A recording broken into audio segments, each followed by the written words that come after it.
नमस्कार दोस्तों, chemistry bye Brahmadev sir academy में आपका स्वागत है। पिछले वीडियो में आपने देखा होगा कि हाई स्कूल का जो पहला चैप्टर था वास्तविक संख्याएं, उसका हमने पूरा कॉन्सेप्ट आपको समझा दिया था। आज हम पूरी प्रश्नावली सॉल्व करेंगे, एक तरफ से सभी प्रश्न सॉल्व करेंगे। तो चलिए शुरू करते हैं। पहले 1.1 से शुरू करते हैं। पहला प्रश्न आपका है, निम्नलिखित संख्याओं का महत्तम समापवर्तक एचसीएफ ज्ञात करने के लिए यूक्लिड विभाजन एल्गोरिथ्म का प्रयोग कीजिए। पहले ही प्रश्न में है एल्गोरिथ्म विभाजन का प्रयोग, जो बहुत ही इंपॉर्टेंट प्रश्न है। इसमें 3 प्रश्न है, तो पहले का पहला देखते हैं। पहला है 135 और 225, 135 और 225, इसका निकालना है आपको एचसीएफ, वो भी एल्गोरिथ्म प्रमेय से। ठीक है, एल्गोरिथ्म प्रमेय वही है आपका भाज्य भाजक भागफल और शेषफल का जो कॉम्बिनेशन है, वही एल्गोरिथ्म प्रमेय। आप उसी की ही सहायता से देखिएगा। इसमें करना क्या है, पहले ध्यान से देखिए। 135 और 225 का एचसीएफ निकालना है। आप 135 से जो है भाग कीजिए 225 में। छोटी संख्या से बड़ी संख्या में भाग दिया जाता है। कितनी बार गया, एक बार जाएगा। ये हो गया 135, इसको माइनस कीजिए तो ये हो जाएगा 0, ये हो जाएगा 12 में से 3 गया आपका 9, और ये हो जाएगा आपका 1 में से 0, यहाँ बचा 90। अब क्या करेंगे, ये जो गया यहाँ पे जब शेष बच गया, तो जो जिससे डिवाइड किया गया है पहली बार, वो यहाँ आ जाएगी संख्या। आप भाग विधि से एचसीएफ जानते भी होंगे निकालना, बस वही सिस्टम है यहाँ पे। तो इसको यूं कर ले जाइए, कितना गया 90, माइनस कीजिए 5 बचा, 13 में से 9 गया आपका 4 बचेगा। अब ये 90 यहाँ आ जाएगा आपका, यहाँ हो गया आपका 90, 45 गुना क्या हो गया आपका 90। ये पूरी तरह से कट गया। आप यहाँ 0 लिख दीजिएगा, काटिएगा नहीं। ये तब तक सॉल्व किया जाता है जब तक कि 0 ना आ जाए, और यहाँ देखिए 0 आ गया आपका। अब इसका एल्गोरिथ्म बनाइए, वही भाज्य भाजक भागफल और शेषफल वाला रूल इसमें लगा दीजिए, वही है एल्गोरिथ्म प्रमेय। इसमें क्या करेंगे, ये हो जाएगा आपका 225, यही है आपका भाज्य। भाज्य क्या फार्मूला होता है, कि जो भाज्य होता है भागफल गुणे भाजक प्लस शेषफल, यही होता है। ये भाज्य है, ये भाजक है, ये भागफल है, और ये शेषफल है। तो भाज्य क्या है 225, तो 225 बराबर 135 गुणे 1, यानी 135 गुणे 1, और प्लस शेष कितना आ गया 90। ये इसी तरह लिखना है कब तक, जब तक यहाँ 0 ना आ जाए शेष। चलिए दूसरा प्रोसेस क्या है इसमें, ये है। अब यहाँ पे देखिए, अब ये भाज्य हो गया आपका, ये भाजक हो गया, ये भागफल और ये शेषफल, तो ये कितना हो जाएगा आपका। अब यहाँ लिखेंगे 135, कितना है 135, ये हो जाएगा 90 गुणे 1, यानी 90 गुणे 1 प्लस कितना शेष है यहाँ पे 45। अभी भी शेषफल 0 नहीं आया है, इसका मतलब अभी और एल्गोरिथ्म प्रयोग हुआ इसमें। अब देखिए यहाँ पे 0 आया है, यानी यहाँ पे अब भाजक क्या है 90, तो 90 बराबर लिखिए, 90 बराबर हो जाएगा आपका 45 गुणे 2, यानी 45 गुणे 2 प्लस 0। अब यहाँ पे देखिए 0 आ गया है। ठीक, यहाँ पे अब 0 आ गया। जिस संख्या से लास्ट में भाग दिया जाता है, जिससे भाग देने पर 0 आ जाए, वही उसका क्या होता है एचसीएफ। यानी लास्ट में इसमें आपका भाजक क्या है 45 है। देखिए यहाँ पे क्या है लास्ट में 45 है, ये इसका क्या होता है एचसीएफ होता है। यानी ये अतः एचसीएफ बराबर क्या हो जाएगा 45। यही आपका आंसर है। कितना आ गया आपका 45। ये आप बोर्ड की कॉपी में मत कीजिएगा, यही कीजिए, डियाग्राफ कार्ड में कर दीजिएगा। और अगर आप बोर्ड की कॉपी में कर भी देंगे तो उससे कोई प्रॉब्लम नहीं है। यानी ये देख लीजिए, आपका एल्गोरिथ्म आपका सेट हो गया। इसका एचसीएफ कितना आ गया 45, और यही है आपका क्या एल्गोरिथ्म प्रमेय। ठीक, चलिए इसको मिटाते हैं। आप वीडियो रोक कर इसको नोट कर सकते हैं। अब दूसरा प्रश्न देखिए।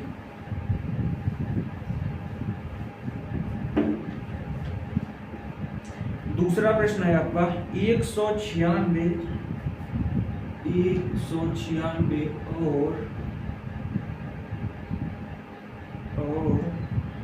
38,220 इसमें निकालना है आपको यूक्लिड विभाजन का प्रयोग करके। तो इसमें देखिए छोटे वाले से भाग दीजिए, यहाँ पे देखिएगा, यहाँ एल्गोरिथम बनाइएगा, भाग यहाँ देते हैं 196, छोटे वाले से भाग दीजिएगा 38,220। देखिए कितनी बार जा रहा है ये, 2 बार ले जाके देखिए, 2 छंग 12 होता है, 2 9 18 1 19 हो गया, 2 1 कम 2 1 3, ये ज्यादा हो गया, एक ही बार जाएगा ये।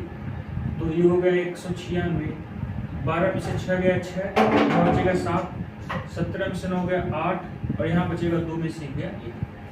दूसरी संख्या उतार लीजिए।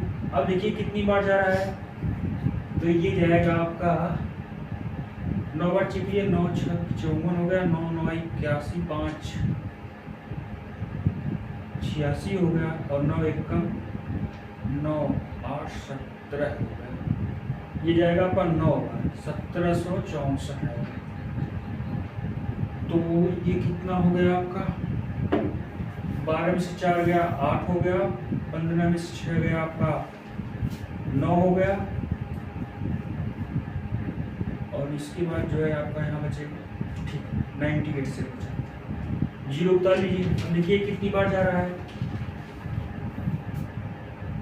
तो ये जाएगा आपका 5 बार जाएगा, 5 से मल्टीप्लाई, 5 6 30, 5 9 45 और 3 48, 5 कम 5 4 9। देखिए पूरी तरह से कर दिया आपका, सिर्फ एक ही बार डिवाइड में कटा है आपका, यानी इसका क्या हो जाएगा यूक्लिड विभाजन प्रयोग।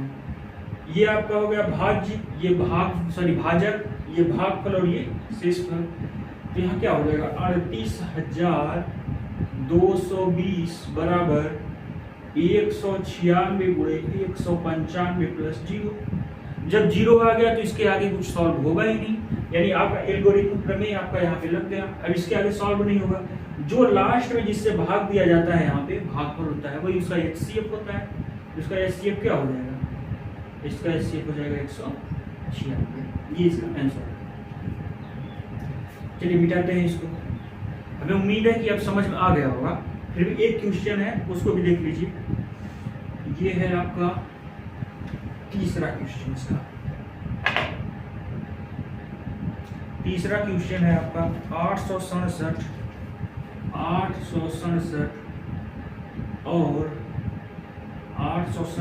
और 255।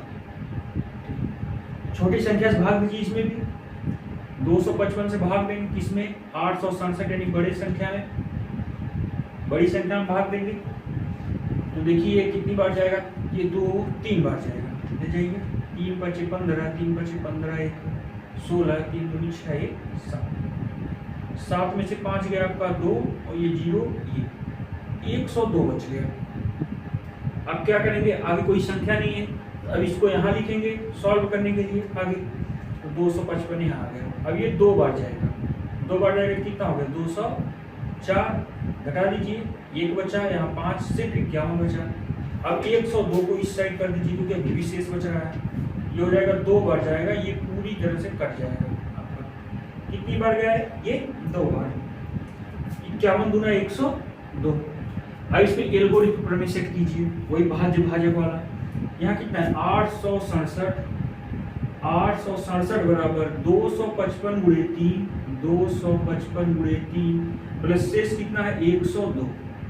एल्गोरिथम प्रमेय भी और जाएगा क्योंकि यहाँ शेष 102 है, जब तक 0 ना आ जाए तब तक आपको ले जाना है।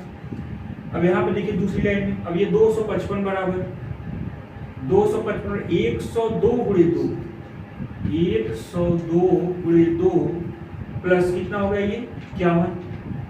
अभी भी ये 51 अच्छा है, यहाँ पे 0 नहीं है, इसमें लिखिएगा ये हो गया आपका 102 बराबर 51 गुणे 2 प्लस 0। अब यहाँ पे आपका 0 आ गया, यानी इसका 0 आ गया। अब इसका HCF क्या होगा, जिससे लास्ट में भाग दिया जाता है, यानी जो लास्ट में भागफल है, यानी यहाँ कितना है 51, यानी इसका HCF क्या हो गया आपका 51। यही आपका आंसर है। उम्मीद है ये एल्गोरिथम प्रमेय बहुत इंपॉर्टेंट प्रश्न है और आप लोग समझ में भी आ गया होगा कि इसको कैसे लगाना है।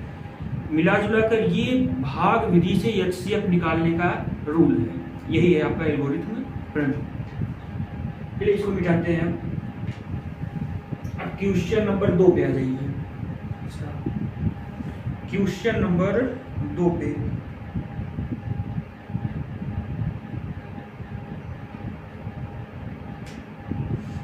क्वेश्चन नंबर 2 क्या कर रहा है?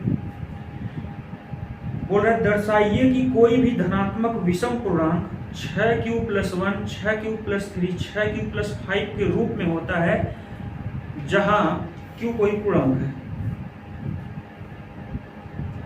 चलिए ठीक है, 6q + 1 और 6q + 3 और 6q + 5। ये प्रश्न थोड़ा समझने में प्रॉब्लम होगी, लेकिन ध्यान दीजिएगा, समझ में आएगा। आपको यही आपसे पूछा है कि दर्शाइए कि कोई भी धनात्मक विषम पूर्णांक, धनात्मक विषम पूर्णांक लिख देते हैं, धनात्मक विषम पूर्णांक, धनात्मक विषम पूर्णांक जो है वो इसी रूप का होता है। कोई भी धनात्मक विषम पूर्णांक बोल रहा है कि कोई भी धनात्मक विषम पूर्णांक है जो 6 से बड़ा हो वो इसी रूप का होता है, इन्हीं तीनों के रूप का होता है। तो पहले आप इस प्रश्न को समझिए कि कह क्या रहा है। ये आपको सिद्ध करना है, इसमें कोई सॉल्यूशन नहीं, सिद्ध करना है कि ये सब क्या है, धनात्मक विषम पूर्णांक के पहचान है। अगर मान लीजिए, पहले उसे समझिएगा, सॉल्व नहीं कर रहे हैं इसमें, पहले इसको समझिए ऐसे ही। अगर हम q को कुछ भी पूर्णांक रख देते हैं, मान लीजिए रख देते हैं 3 रखते हैं, ठीक है, 3 रखते हैं q बराबर, देखते हैं क्या ये सही है। तो 6q + 1 है, तो क्या होगा, q की जगह 3 रखिए, 6 × 3 + 1, 6 × 18 + 1 कितना हो गया, 19। इसको देखते हैं 6q + 3, यहाँ भी q का मान 3 रखिए, +3, 6 × 18 = 21, ठीक, 5 रख दीजिए, 6q + 5 यानी 6 × 3 + 5, 6 × 18 = 5, 23। यानी तीनों जो है क्या आ रहे हैं आपका, ध्यान से देखिए, विषम संख्या यानी विषम पूर्णांक आ रहे हैं, धनात्मक विषम पूर्णांक यानी प्लस में है और विषम है।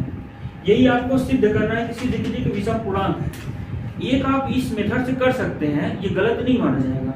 आप कोई भी q का मान लिख दीजिएगा कि माना q बराबर जो भी 6, 7, 8, 10, 20, 50, चाहे सम हो चाहे विषम कुछ भी हो, लेकिन बस धनात्मक रहना चाहिए।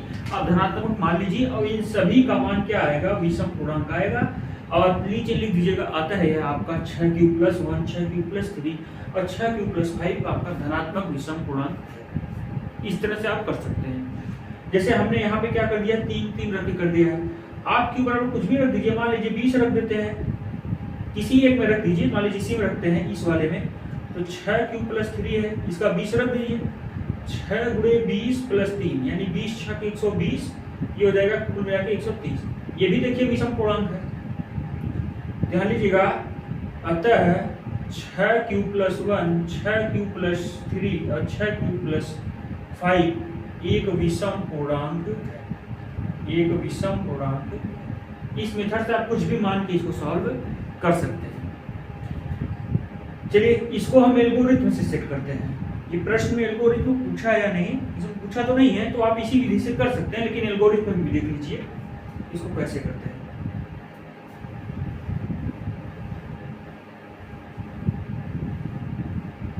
इस प्रश्न को आप q की जगह कुछ भी कोई भी धनात्मक पूर्णांक मानकर इस क्वेश्चन को सॉल्व कर सकते हैं। आपको बस यही दिखाना है कि ये विषम संख्याएं हैं, ये तीनों क्या है, विषम संख्याएं हैं, ठीक। अच्छा मान लीजिए एल्गोरिथम में देखिए, ये 6 है, यानी कोई भी संख्या है उसको हम 6 से भाग कर रहे हैं, हर जगह q आ रहा है, यानी भागफल इसका क्या आ रहा है, आपका q आ रहा है।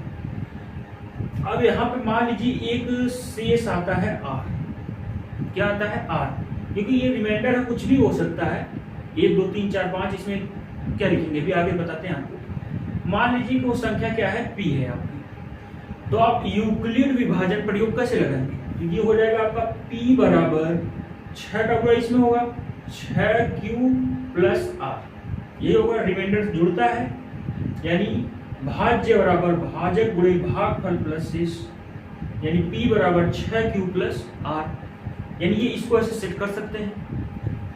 अब ध्यान दीजिएगा, जहां R बराबर 1 2 3 4 5, अब इससे आगे नहीं होगा। क्यों नहीं होगा? क्योंकि यहाँ 6 है, अगर इसके आगे 6 लिख देंगे तो ये 6 इसको काट देगा। भाई नहीं समझ पा रहे, देख लीजिए, यही हमने बनाया था P, यहाँ Q और यहाँ R। अगर R हम 1 2 3 4 5 के अलावा कुछ भी रखते हैं, मान लीजिए हम यहाँ पे 6 रखते हैं, आप ही सोचिए Q बराबर कोई संख्या मान लीजिए 1 ही मान लीजिए, तो अगर यहाँ शेष 6 आ रहा है तो इसका मतलब ये फिर एक बार भाग जाएगा, यानी ये भाग क्या हो जाएगा, गलत हो जाएगी। ये क्या है, जिस संख्या से आप भाग देते हैं, चलिए एक और एग्जांपल लेते हैं। मान लीजिए आप ऐसे भाग दे रहे हैं, अब ऐसे 15 हो गया, आप ले गए 2 बार, 5 दूना कितना हो गया 10, ठीक, 5 शेष बच गया, ठीक। जैसे 6 से भाग दिए 6 शेष बचा, वैसे 5 से भाग दिए तो 5 शेष बचा। क्या ये भाग सही है? नहीं सही है। अगर यहाँ पे मान लेते हैं हम 14 होता तो यहाँ शेष 4 होता, अब ये भाग आपकी सही है। लेकिन जब यहाँ ये 15 है और आपको यहाँ कितनी बार जाएगा, ये तब हो जाएगा आपका 3 बार जाएगा। कितना जाएगा? 3 बार। अगर आप 2 बार ले जाएंगे तो ये गलत हो जाएगा। यानी अगर शेषफल यहाँ पे सेम आ रहा है आपका, तो ये भाग एक बार और जाएगी। इसलिए यहाँ पे जो शेष 6 है, इसका मतलब ये 6 इसको एक बार में काट देगा, अतः यहाँ पे 6 नहीं हो सकता, 6 और 6 से अधिक नहीं हो सकता, सिर्फ 1 2 3 4 5 ही इस पे हो सकता है। तो देखिए आगे, यहाँ पे R बराबर क्या लिख सकते हैं, 1 2 3 4 5 लिखते हैं, तो P बराबर हो जाएगा 6Q प्लस 1 एक बार लिखते हैं, फिर P बराबर 6Q प्लस 2 लिखते हैं, P बराबर 6Q प्लस 3 लिखते हैं, P बराबर 6Q प्लस 4 लिखते हैं, और P बराबर 6Q प्लस 5 लिखते हैं। ये आपका होगा एल्गोरिथम से। अब आपसे यही सिद्ध करना है कि धनात्मक विषम पूर्णांक है। आप ही बताइए, अगर मान लीजिए कोई चीज 6 से भाग दी जा रही है और 6 का गुणा Q में हो रहा है, यानी 6Q है, इस Q की जगह आप कुछ भी मानिए, 0 1 2 3 4 5 से कुछ भी मानिए, 0 को छोड़ दीजिएगा, तो 1 2 3 यानी कोई भी प्राकृतिक संख्या आप मान सकते हैं। यहाँ क्या आएगा, सदैव सम संख्या आएगी। देखिए 6 गुणे 1 क्या है, 6 गुणे 2 क्या होगा 12, ये भी सम है, 6 गुणे 3 18, ये क्या, ये भी सम है, 6 गुणे 4 ये भी सम है। यानी आप 6 से जब गुणा करेंगे किसी में भी, वो सदैव सम ही आएगा, यानी ये जो मान है ये सदैव सम आएंगे।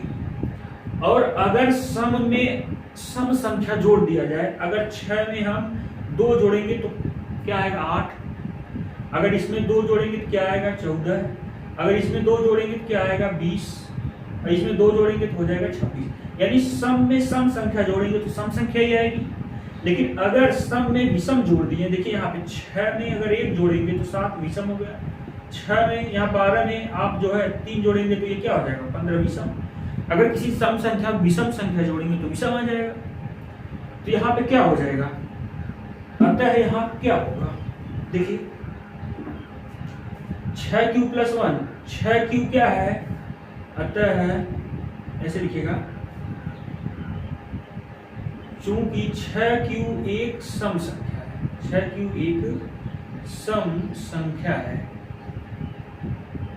जहां Q कोई भी प्राकृतिक संख्या हो सकती है, जहां Q कोई भी प्राकृतिक संख्या हो सकती है। अतः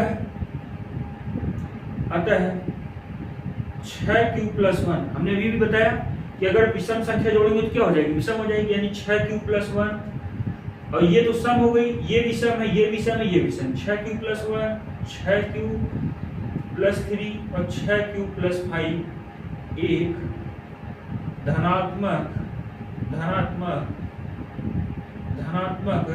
विषम पूर्णांक है। क्या है, धनात्मक विषम पूर्णांक है। यही आपको सिद्ध करना है। अतः 6Q plus 1, 6Q plus 3, 6Q plus 5 एक धनात्मक विषम पूर्णांक है। इससे ज़रा आपको कुछ करना नहीं है। थोड़ा समझना मुश्किल है क्योंकि एल्गोरिथम में से ये सेट हुआ है। ध्यान दीजिएगा ये कैसे सेट हुआ है। 6 कहाँ से आया? ये 6 ऑलरेडी वो दिया है क्वेश्चन में, आपने मन से नहीं किया। आपको यही सेट करना था। आप पहले वाली विधि से भी कर सकते हैं और इस एल्गोरिथम वाली विधि से भी आप कर सकते हैं कि ये क्या है, आपको एक विषम संख्या है।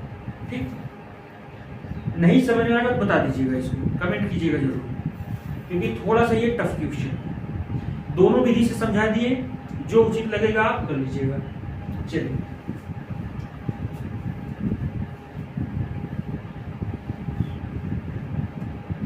अब तीसरा प्रश्न देखते हैं।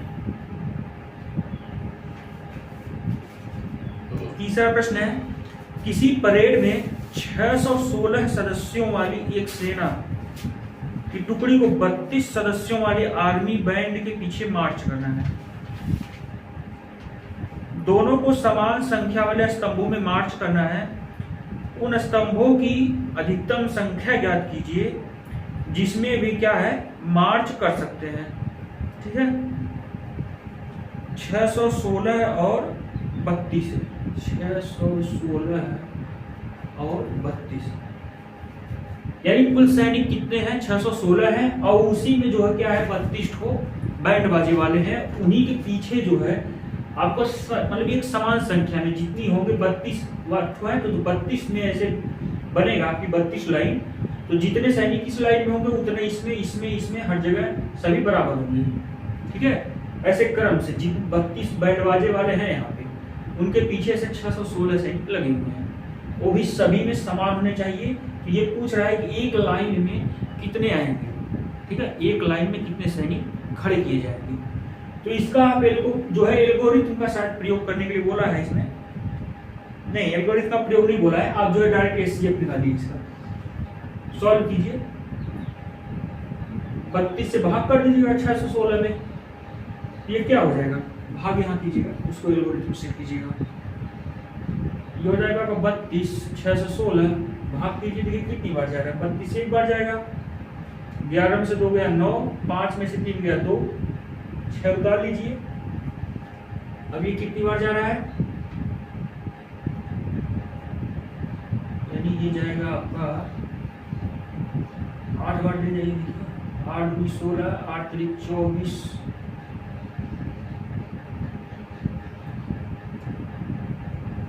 9 2 18 और 9 3 27, 288।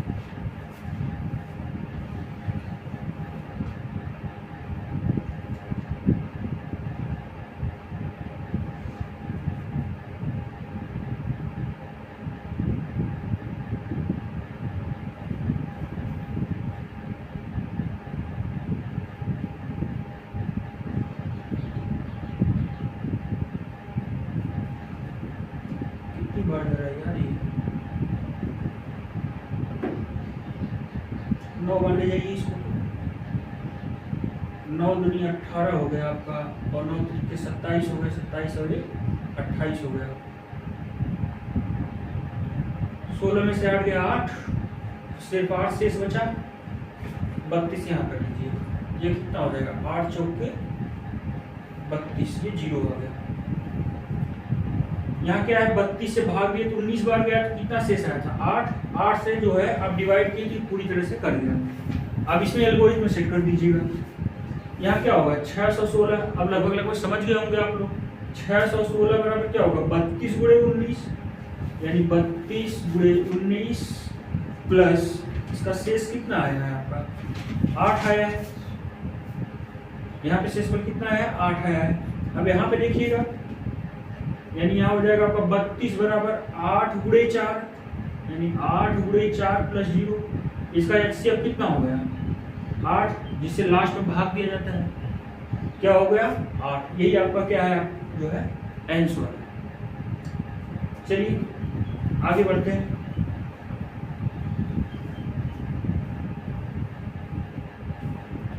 प्रश्न नंबर 4 देखिए। 4 यूक्लिड विभाजन प्रमेयिका का प्रयोग करके दर्शाइए कि धनात्मक पूर्णांकों का वर्ग पूर्णांक m के लिए 3m और 3m प्लस 1 के रूप का होता है।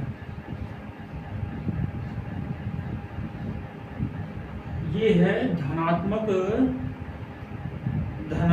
पूर्णांक का वर्ग दिया है, धनात्मक पूर्णांक का वर्ग।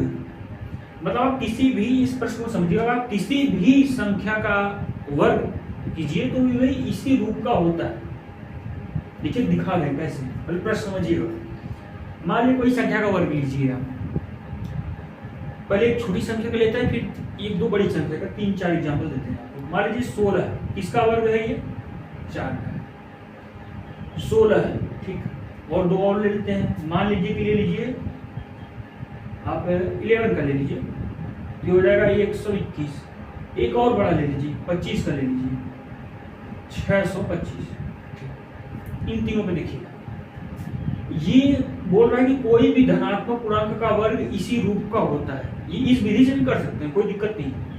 अब आप क्या, ये 3 है, यानी 3 से आप डिवाइड कीजिए 16 में, ठीक है। देखिए कैसे डिवाइड हो रहा है, 3 बचे 15, 6 में से 5 गया, क्या है 1, यानी इसको क्या लिखेंगे, यहाँ यम क्या है, यम जो है आपका धनात्मक पूर्णांक है। ध्यान दीजिएगा, यम क्या है, धनात्मक पूर्णांक। ध्यान दीजिए, यम क्या है, धनात्मक पूर्णांक। इसको अगर एल्गोरिथम में सेट करेंगे तो क्या होगा, इसको सेट करेंगे तो हो जाएगा 3 गुणे 5 प्लस 1। अगर 5 को हम यम समझे तो क्या हो जाएगा, 3 प्लस यम, क्या होगा 3 प्लस यम, यानी इस रूप का हुआ कि नहीं हुआ, ये भी एल्गोरिथम से ही सेट हुआ है। अब देखिए 121 को देख लीजिए, आपने इसको देख लिया, 121 को देखिए, 121 को 3 से डिवाइड कीजिए, ये हो जाएगा आपका 3 चौके 12, ये कट गया, 1 शेष बच गया, ठीक है। भाग जाएगी नहीं तो 0 बढ़ा दीजिएगा यहाँ। अब इसका एल्गोरिथम सेट कीजिए, तो एल्गोरिथम में क्या होगा, 121 बराबर 3 गुणे 40 प्लस 1। अगर 40 को हम यम मानेंगे तो ये क्या हो जाएगा, 3m प्लस 1। देखिए ये दोनों इसी रूप के आ रहे हैं, इसको भी देख लीजिए, 625 आपका हो जाएगा, 3 से डिवाइड कीजिए 625 में, 3 दूनी 6, कट गया, 2 आएगा, भाग नहीं जाएगा, 0 बढ़ा दीजिएगा, 8 बार जाएगा, 3 8 24, 1 शेष बच गया। इसका एल्गोरिथम निकालेंगे तो क्या होगा, 3 गुणे 208 प्लस 1, यही होगा। ये 208 को अगर यम मानेंगे तो क्या हो जाएगा, 3m प्लस 1, क्या हो जाएगा 3m प्लस 1। आपको लग रहा होगा सब 3m प्लस 1 आई है, तो 3m क्यों नहीं, तो एक और ले लीजिए, देते एग्जाम्पल, 6 का ले लीजिए, 36। अब इस 36 को सेट कीजिए, 3 से पहले से भाग दीजिए, 3 एक 3, कट गया, 6 आएगा, 3 दूनी 6, कट गया, इसका क्या होगा, कट गया, मतलब 0 आ गया, 36। इसका जो एल्गोरिथम सेट होगा 3 गुणे 12 प्लस 0 को कोई मतलब नहीं है, यानी ये क्या हो जाएगा, 12 को हम समझेंगे तो हो जाएगा 36 बराबर 3m, यानी ये इस रूप का है। आप कोई भी संख्या का वर्ग ले लीजिए, वे दोनों इसी रूप की मिलेंगी, और यही आपसे सिद्ध करने के लिए बोला है। अब आपको प्रश्न समझ में आ गया होगा, यही आपको क्या बोला है, सिद्ध करने के लिए बोला है कि इसका वर्ग जो है, किसी भी संख्या का वर्ग वो इसी रूप का क्या होता है, ये होता है इसी रूप का। चलिए अब इसको एल्गोरिथम सेव करते हैं इसको। वैसे ये भी आपका एल्गोरिथम में से ही है, इसको अगर आप लिख लेंगे तो इसमें कोई दिक्कत नहीं होगा। इसको रुक जाइए, रूल से बता देते हैं।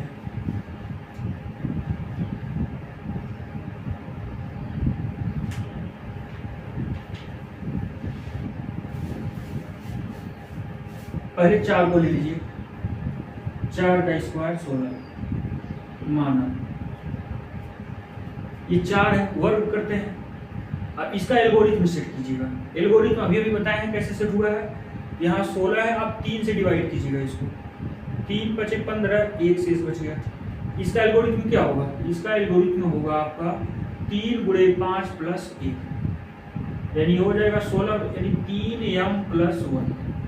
पता चीज 6 का देख लीजिए, सिर्फ 2 एग्जाम्पल लीजिए बस, ये हो जाएगा आपका 36 का सेट कीजिए, यहाँ पे 3 से डिवाइड कीजिए, 3 एक कम 3, कट गया, 6 उतारिए, 3 दूना 6, ये भी कट गया। इसका एल्गोरिथम क्या हो जाएगा? 36 बराबर 3 गुणे 12, क्या होगा? 3 गुणे 12 प्लस 0, 0 कोई मतलब नहीं है। 36 बराबर हो जाएगा 3m, यहाँ लिख दीजिएगा जहाँ 5 बराबर m, यहाँ लिखिएगा जहाँ 12 बराबर m, यानी ये अतः नीचे ऐसे लिख देगा अतः 3m 3m प्लस 1 धनात्मक पूर्णांक का वर्ग है, धनात्मक पूर्णांक का वर्ग है। इस तरह से भी आप सेट कर सकते हैं, यही आपका एक प्रकार से आंसर है। अगर आप एल्गोरिथम में और भी किसी मेथड से देखना चाहते हैं वो भी देख लीजिए। अब मान लीजिएगा ये 3 जो है यहाँ पे ऐसे डिवाइड कीजिए, 3 से कोई भी संख्या मान के डिवाइड कीजिएगा। आपका यहाँ पे क्या आना चाहिए? रिमाइंडर या तो 0 या तो 1। अभी हम r लिखते हैं, यहाँ कितनी बार जा रहा है? मान लीजिए यहाँ पे हम ले जा रहे हैं b बार और ये a है, तो लिखेंगे यहाँ क्या लिखेंगे? a बराबर हो जाएगा 3b प्लस r, ऐसा समझ में? a बराबर 3b प्लस r, यही है आपका ये भाज्य है, भाजक गुणे भागफल प्लस शेषफल। हमको क्या यहाँ शेष कितना 0 है, यहाँ शेष कितना 1 है, सेट करते हैं यहाँ पे। एक बार क्या लिखेंगे? 3b प्लस 0, एक बार सेट करते हैं 3b प्लस 1, ठीक है। अगर और भी आगे बढ़ाना चाहते हैं तो कर दीजिए, प्रोसेस थोड़ा सा और भी बढ़ जाएगा आपका। 2 3 4 5 आपको जितना सेट करना कीजिए। अच्छा, अब इसका स्क्वायर कीजिए। अब यहाँ क्या कर रहे हैं? आपका स्क्वायर करते हैं।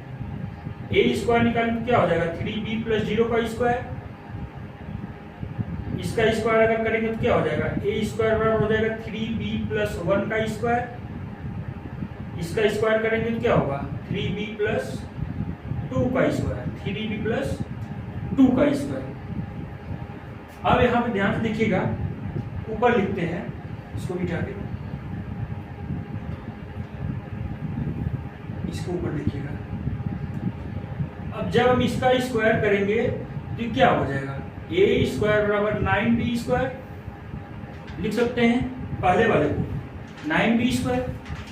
अगर हम इसको सेट करें तो इसको लिख सकते हैं ना 3 गुणे 3b स्क्वायर, 3 गुणे 3b स्क्वायर। इस 3b स्क्वायर को m मान लीजिए, ये क्या हो जाएगा? 3m, यानी 3m के रूप का ये है।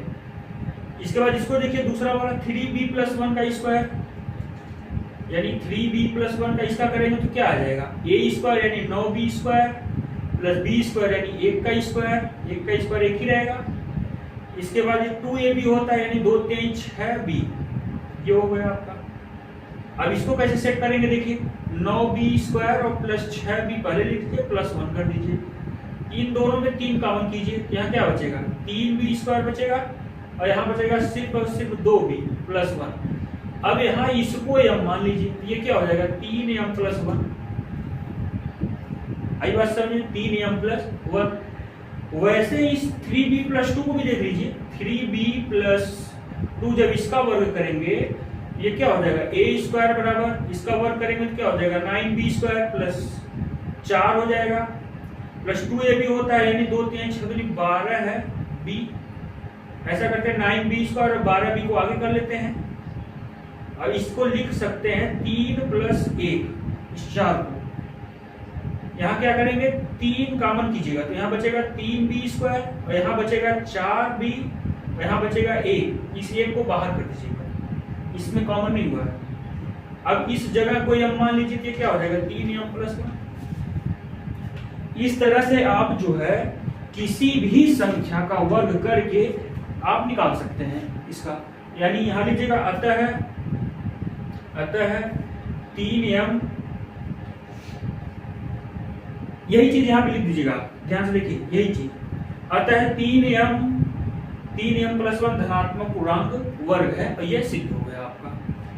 ये भी विधि आप लगा सकते हैं, ये भी विधि आप लगा सकते हैं, जो आपको उचित लगे आप उसको सॉल्व कर लीजिएगा। ध्यान से देख लीजिए, ये भी आपकी एल्गोरिथम विधि ही है, ये भी इसमें संख्या मान के लगाया गया है, इसमें संख्या को माना नहीं गया है। आप ऐसे मानिएगा 3b प्लस r ठीक है। फिर उसका एक बार 3b प्लस 0, फिर 3b प्लस 1, 3b प्लस 2, उसके आगे आपकी इच्छा 3b प्लस 3 कर सकते हैं, वो भी सेट हो जाएगा इस पे, ठीक है। उसमें सभी संख्या क्या हो जाएंगी, सेट हो जाएंगी। अब ये देखिए 3m प्लस 1 और 3m प्लस 1 ग्रुप का हो गया होगा आपका। चलिए इसको मिटाते हैं।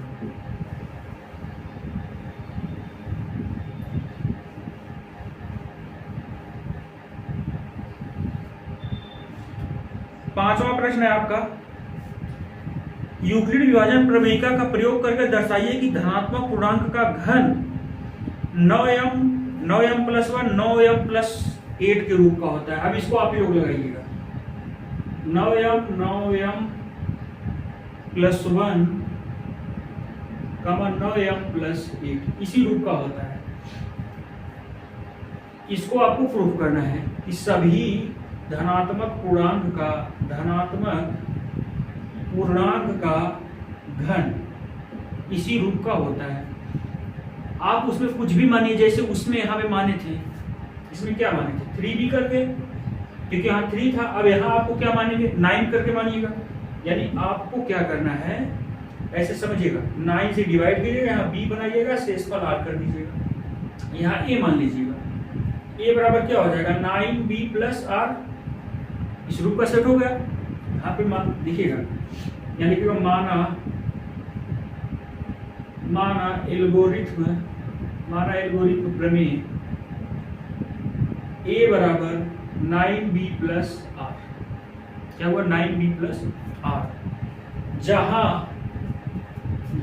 r बराबर आप लिख दीजिएगा, जहां r बराबर 1 2 3 4 डॉट 8 तक, क्योंकि ये 9 है, 9 से भाग गया तो 8 तक लिख सकते हैं इसको, ठीक है। ये हो गया कितना 8। आपको घन की बात किया है, इसी रूप का होता है, यही सिद्ध करना है। अब यहाँ पे घन की बात कीजिए, यहाँ पे लिखिए a बराबर लिख सकते हैं क्या 9b प्लस 1, b बराबर हो जाएगा आपका, यहाँ पे पहले 0 से सेट कर दीजिएगा, 0 भी लिख दीजिए तो 9b प्लस 1, और फिर ऐसे हो जाएगा 9b प्लस 2, ऐसे डॉट डॉट लास्ट वाला हो जाएगा 9b प्लस 8, ऐसे क्रम से लिख दीजिएगा। अब आप इसका जो है घन कीजिएगा, क्या करना है घन कीजिएगा, यानी इसका क्या कीजिएगा क्यूब कीजिएगा।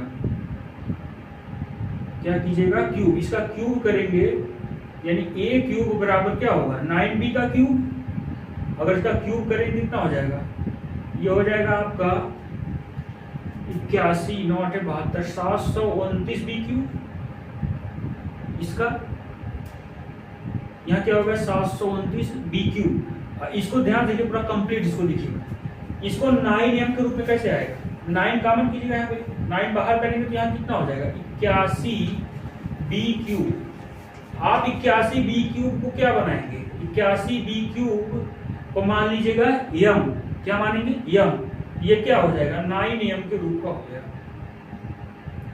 किसी भी संख्या का अगर आप क्यूब निकालेंगे, ये एल्गोरिथम मेथड है, संख्या से नहीं बता रहा है, एल्गोरिथम से आपसे पूछा भी है।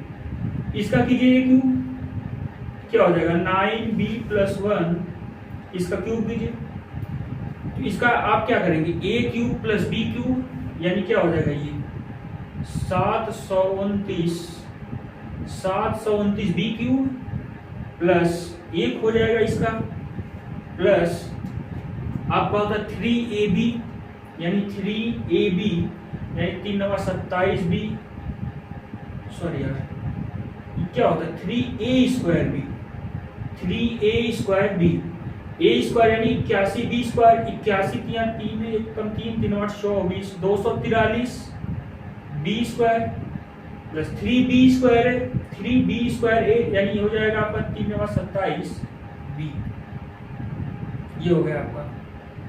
अब इसमें देखिए, इसी को ध्यान से देखिएगा, इसमें क्या करेंगे आप 9 कॉमन लीजिएगा, पहले इसको सेट कीजिए, आपका 9 इसमें से कॉमन लेते हैं। जब 9 कॉमन करेंगे, 9 और b कॉमन करते हैं, ठीक है 9b सभी में मिल रहे हैं। यहाँ क्या बचेगा, यहाँ बचेगा आपका 81b square, 81b square B square plus यहाँ हो जाएगा आपका 9 दूना 18 और 9 सत्ते 63 बी प्लस इस 27 को क्या लिखेंगे, यहाँ पे ध्यान दीजिएगा अभी एक भी बचा है आपका, यहाँ हो जाएगा 3, यहाँ क्या हो जाएगा आपका 3, यहाँ बी कॉमन मत कीजिएगा तो, और इस +1 को बाहर कर दीजिए। यहाँ इसकी जगह क्या लिखेंगे हम, मान लीजिएगा इसकी जगह यम, ये किस रूप का हो जाएगा 9m + 1 के रूप में। वैसे बी बाहर कर लेंगे तो उससे कोई दिक्कत नहीं है, फिर इस बी को भी मानना पड़ेगा, इससे अच्छा कॉमन मत कीजिए उसको, 9m + 1। वैसे आप इसको सेट करके ऐसे नीचे लिखिए, आता है 9m + 1 9m + 8 धनात्मक पूर्णांक का घन है।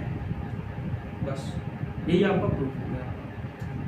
थोड़ा सा कठिन था, समझ लीजिए, नहीं समझ में आएगा तो एक बार वीडियो फिर से देख लीजिएगा, इसको आ जाएगा समझ में। हमने दूसरे और तीसरे प्रश्न में अच्छे से समझाया है, इसको डायरेक्ट एल्गोरिथम से कर दिया है। और नहीं तो आप कोई भी ऐसी संख्या का घन निकालिए, इसको पॉज करके रोक के जो है डाउन देख लीजिएगा, नोट कर लीजिएगा। अब इसको देखिए हम समझा दे रहे हैं, थोड़ा सा हार्ड प्रश्न है और इम्पॉर्टेंट भी है, कभी कभी पूछता भी है। किसी भी संख्या का घन लीजिए, किसी भी संख्या का, जैसे ले लेते हैं हम जो है 4 का ही क्यूब लीजिए, इसका क्या होता है 64, आप 9 से डिवाइड कीजिए, 9 से डिवाइड किया 9 सत्ते 63, एक शेष आ गया। अगर इस 64 का एल्गोरिथम सेट करेंगे तो क्या होगा 9 × 7 + 1, अगर हम 7 को m मानेंगे तो क्या हो जाए 9 + m, इस रूप का है। वैसे आप कोई भी घन ले लीजिएगा, उस घन का जब एल्गोरिथम सेट करेंगे तो इन्हीं तीनों में से उसका रूल बन जाएगा। ठीक है, आप करके देख लीजिएगा, कोई भी है। चलिए 1.1 आपकी जो है समाप्त हो गई। वीडियो काफी बड़ी हो जा रही है, तो इसको 2 पार्ट में हम कर देते हैं। तो पहले 1.2 देख लीजिए, इसके बाद जो अगली वीडियो दिखाएंगे। 1.2 में पहला प्रश्न है आपका, निम्नलिखित संख्याओं को अभाज्य गुणनखंड के रूप में व्यक्त कीजिए। अभाज्य गुणनखंड के रूप में व्यक्त करना है। जैसे पहला है, इसमें कई प्रश्न है, इसमें एक को बताएंगे आपको, बाकी तो आपको आता ही है, समझाने के लिए एक को देख लीजिएगा। इस टाइप के प्रश्न आप लोग जो है, इस टाइप के प्रश्न आप लोग 6, 7, 8 से करते आ रहे हैं। अभाज्य गुणनखंड 74, 29। मान लीजिए हम इसमें जो है पहला ही देखिए, इसको अभाज्य गुणनखंड के रूप में लिखना है।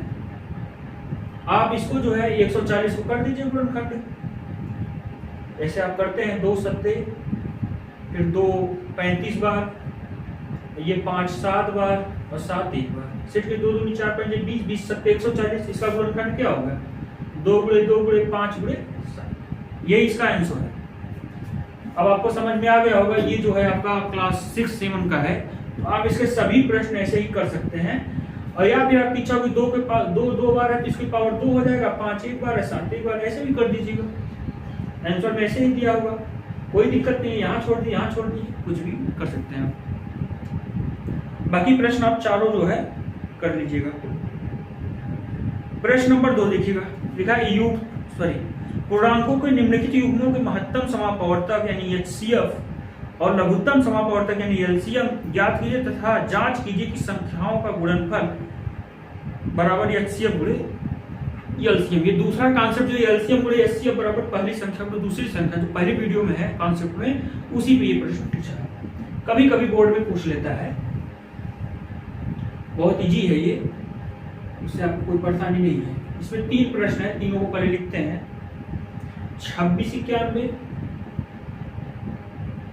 91 और दूसरा प्रश्न है 510 92, 510 और 92, और तीसरा प्रश्न है आपका 336 और 54, 336 और 54। अब आपको देखिए क्या करना है, इस प्रश्न में आपको एलसीएम और एचसीएफ निकालना है। क्या करना है? एलसीएम और एचसीएफ निकालना है और उत्तर की जांच करनी है कि आपका जो एलसीएम एचसीएफ निकला है वो सही है। और उसको निकालेंगे कैसे, जांच कैसे करेंगे? तो यही वाला फार्मूला जो यहाँ पे हम बताए थे कि एलसीएम गुणे एचसीएफ बराबर पहली संख्या गुणे दूसरी संख्या, ये प्रश्न में दे दिया है कि इसी की सहायता से आप जांच कीजिए। तो पहले आप इसका एलसीएम एचसीएफ निकालिए। ठीक है, देखते हैं। 26 का करेंगे तो क्या हो जाएगा? 2 गुणे 13, इसका गुणनखंड। 91 का क्या हो जाएगा? 3 गुणे, इसका निकालिएगा कितना आएगा? सॉरी 7 गुणे 13, 13 सत्ती 91, ये हो गया 7 गुणे 13। अब इसका पहले एचसीएफ क्या होगा? एचसीएफ जो दोनों में कॉमन होता है, कॉमन क्या है? 13, ये आपका हो गया एचसीएफ। एलसीएम क्या होगा? जो कॉमन है पहले उसको लिख लीजिए, जो बचा है उसको लिख लीजिए, यानी 2 गुणे 7। ये है आपका, पूरा कर दीजिए इसका, तो जाएगा 13 दूनी 26, 26 सत्ते 7 छंग 42, 7 दूनी 14 है, 14 4 18, 182 आ गया। ये एलसीएम और एचसीएफ निकल गए, यही आपसे निकालने के लिए पूछा है। अब उत्तर की जांच कीजिएगा। ठीक है, अब उत्तर की क्या होगी? जांच। देखिए फार्मूला क्या है? एलसीएम गुणे एचसीएफ बराबर पहली संख्या गुणे दूसरी संख्या। देखिएगा एलसीएम कितना है आपका? 182, एचसीएफ कितना है? 13, पहली संख्या है 26 और दूसरी है 91। तो गुणा कीजिए, 13 दूनी 26 और 13 अठे 104, 104 और 2 हो जाएगा 106, 13 कम 13, 13 10 हो जाएगा 23, 23 66 आया है। चेक कर लीजिए एक बार। 13 दूनी 26, 5 से 2, 13 अठे 104, 106, 13 कम 13 10 23, इसका गुणा कीजिए तो 26 से कम 26 होता है, हासिल 2, तो इसका कितना हो जाएगा? 26 9 9 54, 9 दूनी 18, 18 5 23, 23, ये हो जाएगा आपका 2 जुड़ जाएगा तो हो जाएगा 236, 236, यानी जितना उस साइड आया है उतना इस साइड भी आ गया, यानी आपके आंसर जो सही है ये उत्तर की जांच हो गई। ध्यान लीजिएगा, लेफ्ट हैंड साइड बराबर राइट हैंड साइड, ये आपका सवाल हो गया पूरा प्रश्न। इसी तरीके से आपको बाकी सभी प्रश्न करने हैं, हमें उम्मीद है कि आप कर भी लेंगे। आप पहले क्या निकालिएगा? इसका एलसीएम, फिर निकालिएगा एचसीएफ। एलसीएम और एचसीएफ निकालकर आप किसी भी, चाहे भाग विधि से निकालिएगा चाहे ऐसे निकालिएगा, आपकी इच्छा है। आप एलसीएम एचसीएफ निकाल के इस फार्मूले को उत्तर की जांच कर लीजिएगा। इस फार्मूले से एलसीएम गुणे एचसीएफ बराबर पहली संख्या गुणे दूसरी संख्या, दोनों पक्ष बराबर आ जाएंगे तो आपका आंसर जो है सही है, यानी जो आपने एलसीएम और एचसीएफ निकाला है वो आंसर सही है। यही आपके उत्तर की जांच है आपकी। चलिए, बाकी आप ये दोनों प्रश्न, ये वाला और ये वाला आप जो है कर लीजिएगा। नहीं आएगा तो कमेंट जरूर कर दीजिएगा, इसके लिए अलग से वीडियो बना दिया जाएगा। जितने भी प्रश्न छूट रहे हैं, जो छोड़े जा रहे हैं, जो एकदम इजी है वही छोड़े जा रहे हैं, अगर उसमें आपको प्रॉब्लम होगी तो आप कमेंट कीजिएगा, छूटे हुए प्रश्नों को जो है सॉल्व कर दिया जाएगा। कोई परेशानी होगी तो मिटा रहे हैं।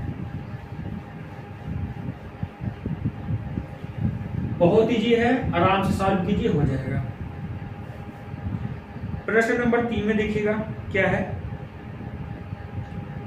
ठीक है, अभाज्य गुणनखंड विधि द्वारा निम्नलिखित पूर्णांकों के एलसीएम और एचसीएफ निकालिए। इसमें भी एलसीएम और एचसीएफ निकालना है, जानते भी होंगे, लिख दे रहे हैं प्रश्न और देख लीजिएगा। इसमें 3 अंक वाले हैं। 12 15 21 एक हो गया। दूसरा प्रश्न है आपका 17 23 29, 17 23 29। तीसरा है आपका 8 9 और 25, 8 9 और 25। इसमें निकालना है एलसीएम और एचसीएफ। ये आपको 6 7 8 से पढ़ रहे हैं, इसमें कोई दिक्कत नहीं है, आप कर लेंगे। फिर भी एक प्रश्न देख लीजिए, इसको जांच नहीं करना, सिर्फ एलसीएम और एचसीएफ पूछा है इसमें। तो पहला प्रश्न देखिएगा, पहले आप 12 15 21 है तो 12 का गुणनखंड कीजिए, 2 गुणे 2 गुणे 3। 15 का कीजिए 3 गुणे 5। 21 का कीजिए 3 गुणे 7, 3 गुणे 7। अब एचसीएफ देखिएगा केवल ये जो है 3 एक मिल रहा है, यानी एचसीएफ क्या हो जाएगा आपका 3।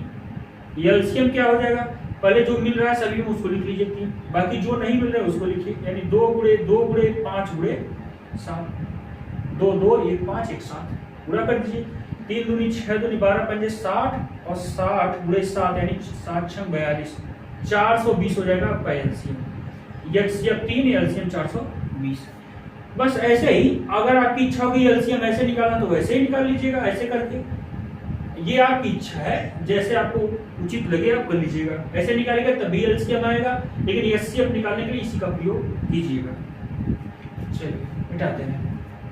भाग विधि से भी आप निकाल सकते हैं, ये आपकी इच्छा। बाकी दोनों प्रश्न आप कर लेंगे, बहुत इजी प्रश्न है ये। अगला प्रश्न देखिएगा, प्रश्न नंबर 4। प्रश्न नंबर 4 में दिया है कि एचसीएफ, प्रश्न नंबर 4 में 306, 657, ठीक है। और बोल रहा है कि इसका जो एचसीएफ है वो है 9, वो दे दिया है, इससे नहीं मतलब है, वो दे दिया है सॉल्व करके। इसका एचसीएफ 9 है और इसका एलसीएम बताइए। क्या बताइए आप, एलसीएम बताइए। याद आ रहा होगा दूसरा कॉन्सेप्ट एलसीएम गुणे एचसीएफ कैसे बताए थे हम, यानी एलसीएम गुणे एचसीएफ बराबर पहली संख्या गुणे दूसरी संख्या। हमने बताया था ये 4 में से एक को गायब कर देगा, वही पूछेगा, बाकी 3 इसमें दिए जाएंगे। देखिए दिया भी है, एचसीएफ दिया है 9, ठीक है। एलसीएम पूछा है, बाकी पहली संख्या दूसरी संख्या दिया गया, इसी पर रख दीजिए। एलसीएम आपसे पूछा है, एलसीएम गुणे एचसीएफ कितना है 9, पहली संख्या है 306, दूसरी है 657। 9 इधर गुणे में इस साइड क्या हो जाएगा कि भाग, यानी 306 गुणे 657 ये हो जाएगा बटे 9। कैंसिल कर दीजिएगा, एक तो काटिए, इसको काटते हैं, ये हो जाएगा 9 3 27, 3 बचेगा 9 4 36, यानी हो जाएगा 34 गुणे 657। इसका मल्टीप्लाई कीजिए तो इसका जो गुणा होगा, चलिए गुणा कर देते हैं। 4 से 28, 4 पंजे 20, 2 22, 4 6 24 और 2 26, 3 से 21, 3 बचे 15 और 2 17, 3 6 18, 1 19, 8 3 7 6 13, 9 2 11, 1 12, 2। आंसर आएगा 22,338। आप मल्टीप्लाई थोड़ा सा चेक कर लीजिएगा, तो ये आपका क्या हो गया, आंसर हो गया। यानी यही आपका क्या है, एलसीएम। इसी फार्मूले से देखिए 3 प्रश्न आ चुके हैं अभी तक, तो ये भी आपका एक इंपॉर्टेंट प्रश्न ही है, कभी कभार पूछ सकता है आपसे। यानी जब 3 चीजें दी गई हो, एक चीज जो है गायब हो, तो इसी फार्मूले का यूज कीजिएगा। एलसीएम गुणे एचसीएफ बराबर पहली संख्या गुणे दूसरी संख्या, यानी आपका आंसर क्या आ गया, 22,338। चलिए अगला क्वेश्चन देखिए। अगला क्वेश्चन आपका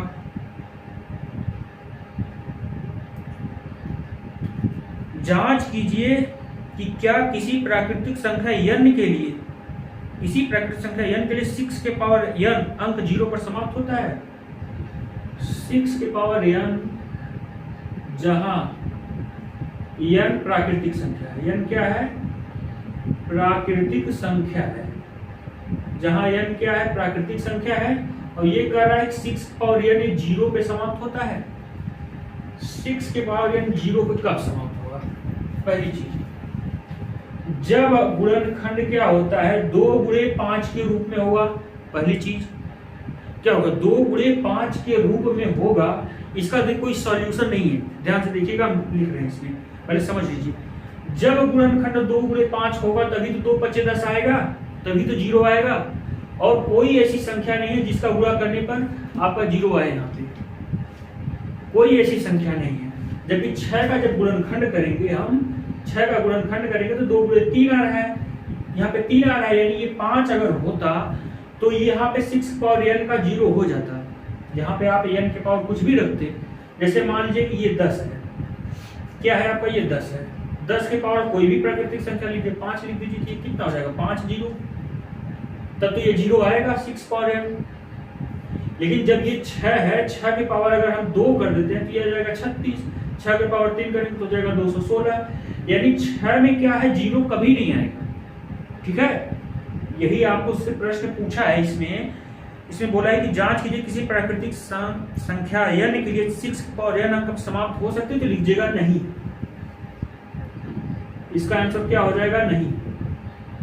अगर पूछेगा कोई कि क्यों नहीं है, तो क्योंकि 6 का गुणनखंड 2 गुणे 3 है। 6 का गुणनखंड 2 गुणे 3 है। यदि 2 गुणे 5 का गुणनखंड होता, यदि 2 गुणे 5 का गुणनखंड होता, तब 6 के पावर n का मान 0 आ जाता। ठीक है, तब 6 के पावर n का मान 0 आ जाता, तब 0 आता। ठीक है, यहाँ डायरेक्ट देगा कि नहीं, ये समझाने के लिए लिखे हैं कि क्योंकि 6 का गुणनखंड 2 गुणे 3 है, जब उसका गुणनखंड 2 गुणे 5 होता तब ये 0 आ जाता। बस इसमें डायरेक्ट लीजिएगा नहीं। अगला प्रश्न देखिए, प्रश्न नंबर 6। प्रश्न नंबर 6 में व्याख्या कीजिए कि, देखिएगा लिखना है, काफी बड़ी संख्या है, 7 गुणे 11 गुणे 13 प्लस 13, एक और संख्या है 7 गुणे 6 गुणे 5 गुणे 4 गुणे 6 गुणे 5 गुणे 4 गुणे 3 गुणे 2 गुणे 1 प्लस 5। एक बार मिला लेते हैं, 7 11 13, ये प्लस 13 बाकी गुणे में है, 7 11 13 प्लस 13। सिद्ध करना है, मतलब व्याख्या करना है कि ये भाज्य संख्याएं क्यों हैं। आपको ये भाज्य संख्याएं क्यों हैं, यही आपसे पूछा कि ये क्यों है भाज्य संख्या। भाज्य संख्या कहते किसे हैं, पहले ये देखिए, भाज्य संख्या किसे कहते हैं, जिसका स्वयं और एक के अतिरिक्त और भी कोई गुणनखंड होता है, यानी अवयव होते हैं उसके, वो क्या होती है, भाज्य संख्या। अगर इसे मान लीजिए 7 क्या है, ये भाज्य संख्या नहीं है, यानी ये केवल 7 से कटेगा और 1 से कटेगा, ये भाज्य संख्या नहीं है। जैसे 10 ले लीजिए, ये भाज्य संख्या है, 2 से कट रहा है, 5 से कट रहा है, यानी ये खुद 10 से भी कटेगा, ये 10 से भी कटेगा, 1 से भी कटेगा, अपने से और 1 को छोड़कर किसी और संख्या जो कटती है संख्या है, वे भाज्य संख्या होती है। तो यहाँ पे ये देखिए अतिरिक्त में ये पूछ रहा है कि क्या भाज्य संख्याएं क्यों हैं। तो पहले इसको सॉल्व करते हैं, देखते हैं भाज्य संख्याएं है कि नहीं है। पहले 7 गुणे 11 गुणे 13 है प्लस 13, ये हो जाएगा आपका 11 7 77, 77 का गुणा 13 में कीजिए तो पहले 13 7 91, 13 7 91, 91 और 9, 91 9 100 हो जाता है, प्लस 13 अगर जोड़ देंगे तो हो जाएगा 1014। भाई 13 प्लस में था, ये सब गुणे में थे, गुणा चेक कर लीजिए, 11 7 77 होता है, 77 गुणे 13 13 7 91, हासिल 9 13 7 91 9 100, ठीक 1014। तो 1014 क्या भाज्य संख्या है, पहले इसको देख लीजिए, इसका फैक्टर करेंगे जब, तो ऐसे कीजिएगा 1014 है, इसका फैक्टर कीजिए, 2 बचे 10 हो जाएगा, 2 7 14, जीरो बढ़ा के करेंगे तो भाग जा नहीं रहा था। और ये 507, ये शायद है 507 नहीं कटेगा, ये डायरेक्ट उसी से कटेगा, ठीक। यानी इसका गुणनखंड क्या हो गया आपका, इसका गुणनखंड हो गया, आप ऐसे सॉल्व कर लीजिएगा कॉपी पे, 2 गुणे 507, यानी 1014 को आप भाज्य है क्या अभाज्य, ये बताइए।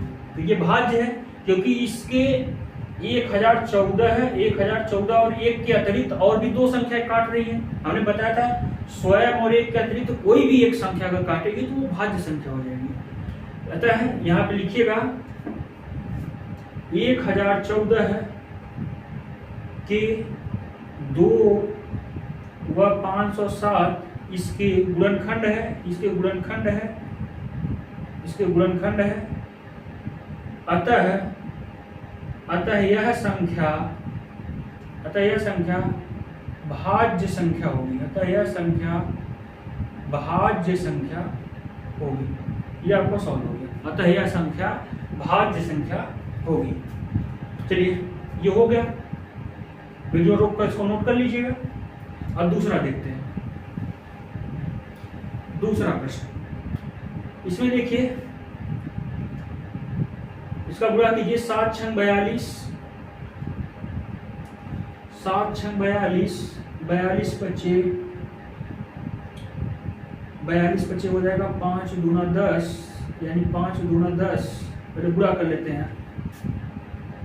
42 हो गया, 5 चौके 20, 20 आपका हो जाएगा 20 60, 120 हो गया, यानी ये हो जाएगा आपका 120। तो 12 दूनी 24, 12 चौके 48, 48 और 2 हो जाएगा 50। यानी इसका गुणा करेंगे तो हो जाएगा, गुणा करके और 5 जोड़ के हो जाएगा 5045। आप कर लीजिएगा। यानी यहाँ से यहाँ तक का गुणा हुआ और प्लस 5 जोड़ दी, कितना हो गया 5045। अब इस 5045 का गुणनखंड कीजिएगा। तो ये कितना 5 4 9 5 14, ये 5 से कटेगा, 5 1 5 0, 5 9 45, यानी ये 1 0 बढ़ाएंगे कुछ जाने की भाग 1009। 1009 देखिए किसी संख्या से कट रहा है। 7 से देखते हैं, 7 1 7, 3 बचा, 7 चौके 28 नहीं कटा। ये आपका जो है 13 से देखिए, 13 से 91 हो गया, 91, ये 13 से भी नहीं कटा। 17 से 17 बचे 85, 17 से भी नहीं कटेगा। 19 से देखिए, 19 76 95, 19 से भी नहीं कटा है। 23 से देखिएगा, ये 1009, 1009 इसको डायरेक्ट काट दीजिए, कोई संख्या से कटे या ना कटे डायरेक्ट काट दीजिएगा, ठीक है। आप इसको चेक कर लीजिएगा। तो ये जो है आपका 5 गुणे 1009 का जो है गुणनखंड है। हो सकता है ये 37 38 40 तक जाते जाते कट जाए, आप इसको काट लीजिएगा, ठीक। ये हो गया 5 गुणे 1009। तो 5 गुणे 1009 देखिएगा। अतः में लिखिएगा चूंकि 5045 का 5 और 1009 गुणनखंड है। अतः 5045 भाज्य संख्या होगी। भाज्य संख्या होगी। ये आपका प्रश्न सॉल्व हो गया। यानी 5045 क्या आपकी भाज्य संख्या होगी। भाज्य संख्या में बताइए क्या होता है, जो एक और स्वयं का अतिरिक्त किसी और संख्या से कट जाए तो भाज्य है। यहाँ ये ऑलरेडी 5 और 1009 से कट रहा है, इसका गुणनखंड आगे अगर हो रहा तो कर लीजिएगा। ये कट रहा था, ये भाज्य संख्या होगी, ठीक। चलिए 1.2 का लास्ट क्वेश्चन देखिएगा। वीडियो काफी बड़ी हो गई है, यहीं रोकेंगे, ठीक है। इसके बाद जो है अगले वीडियो में जो है 1.3 1.4 और आपका विविध प्रश्नावली कर दिया जाएगा। लास्ट क्वेश्चन है, किसी खेल के मैदान में चारों ओर एक वृत्ताकार पथ है। इस मैदान का एक चक्कर लगाने में सोनिया को 18 मिनट लगते हैं। सोनिया को पहले लिख लीजिएगा, सोनिया है, उस चक्कर मैदान में लगाने में उसको 18 मिनट लगते हैं। कितना लगता है? 18 मिनट। जबकि इसी मैदान का चक्कर लगाने में रवि को 12 मिनट लगते हैं। यानी जो रवि है वो सोनिया से तेज दौड़ता है और उसे 12 मिनट लगते हैं एक चक्कर लगाने में। मान लीजिए कि ये दोनों एक ही स्थान और एक ही समय पर दौड़ना प्रारंभ करते हैं, दिशा में एक ही दिशा में चलते हैं, तो कितने समय बाद वे पुनः प्रारंभिक स्थान पर मिलेंगे, ठीक। कितने समय बाद? इस टाइप का प्रश्न अगर आएगा, या फिर जैसे इस टाइप का प्रश्न पूछ सकता है कि चौराहे पे 4 बत्ती लगी हुई है, चारों जो है 10-10 सेकंड, 10 सेकंड, 15 सेकंड, 20-25 सेकंड के अंतराल पे जो है बदलती रहती हैं, एक साथ करती हैं। एक साथ वे इतने बजे बजेंगी, फिर अगली बार कब बजेंगी? इस टाइप के प्रश्न में आप एलसीएम ही निकालिएगा। क्या निकालेंगे? एलसीएम। या बोल देगा 5 घंटी एक साथ बजी और वही दो सभी 5, 10, 15, 20, 25 सेकंड के अंतराल पे बज रही हैं, तो फिर पुनः एक साथ कब बजेंगी? ठीक है, इस टाइप का प्रश्न क्या निकालेंगे? एलसीएम। इन दोनों का एलसीएम निकाल लीजिए आप, यानी 18 और 12 का क्या निकाल लीजिएगा? एलसीएम। आप निकाल लीजिए अपने तरीके से, निकाल लीजिए ऐसे। यहाँ पे 2 9 18, 2 6 12, 2 9 2 3 6, 3 त्रिका 9, 3 एकम 3 और 3 एकम 3 और ये कट गया। इसका एलसीएम क्या आएगा? इसका एलसीएम क्या आया? 2 गुणे 2 गुणे 3 गुणे 3, यानी 2 दूनी 4 3 12 3 36। क्या आएगा? 36 मिनट। ये आपका आंसर कितना आ गया? 36 मिनट। यानी 36 मिनट लगेंगे। इस प्रश्न में जो पूछा है कि जो है वे दोनों प्रारंभिक स्थान पर कब मिलेंगे, तो 36 मिनट बाद फिर वहीं मिलेंगे जहां से वो दौड़ना प्रारंभ किए। ठीक है, यानी 36 मिनट बाद एक दूसरे से वो मिल जाएंगे। इस टाइप के प्रश्न को आप एलसीएम विधि से कीजिएगा। तो ये आज आपका 1.2 समाप्त हो गया। वीडियो काफी बड़ी है, फिर अगले वीडियो में मिलते हैं। आपके 1.34 और इस प्रश्नावली को सॉल्व कर देंगे। धन्यवाद।